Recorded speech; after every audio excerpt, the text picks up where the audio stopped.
passé, nous sommes restés en Égypte. Mais cette semaine, nous allons découvrir ensemble un petit bout de la région du Sinaï. S'il fait nuit autour de moi, c'est tout simplement parce qu'il est 4 heures du matin.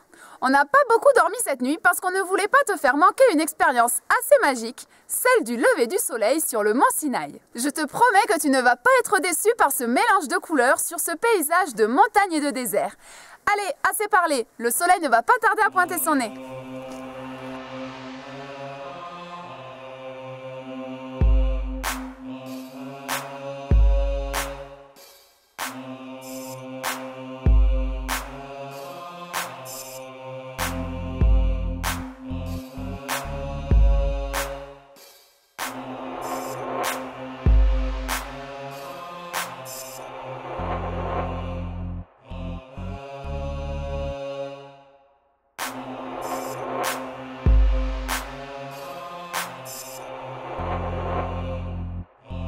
Le mont Sinaï, sur lequel nous sommes actuellement, culmine à 2885 mètres d'altitude.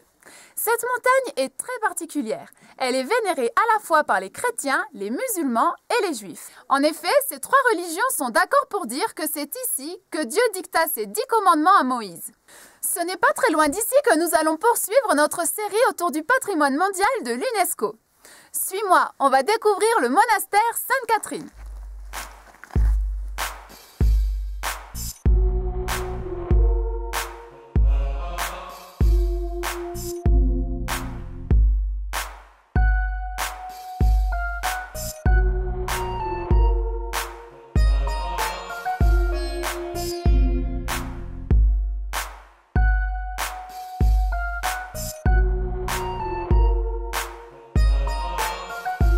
Le monastère Sainte-Catherine du Sinaï a été construit au VIe siècle.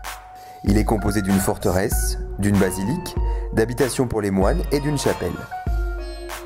C'est l'un des plus anciens monastères chrétiens du monde. Lieu de culte pour de nombreux pèlerins, il a été inscrit au patrimoine mondial de l'UNESCO en 2002. À ce jour, il abrite une vingtaine de moines orthodoxes d'origine grecque notamment, mais aussi et surtout un patrimoine artistique hors du commun. 3 éléments sont particulièrement remarquables. Les mosaïques de l'église de la Transfiguration, la richesse de la bibliothèque, qui comprend notamment une version de la Bible datant du VIe siècle, et le musée du monastère, qui renferme des représentations de personnages saints et des objets religieux divers. Afin de respecter la tranquillité des lieux, une large partie du monastère n'est pas accessible aux touristes. Il n'en reste pas moins un lieu d'exception, ancré dans un environnement exceptionnel. La semaine prochaine, nous aurons rejoint la Jordanie. Nous te présenterons en détail un lieu que tu connais un peu si tu as suivi les aventures d'Indiana Jones, la cité de Petra. Allez, à la semaine prochaine!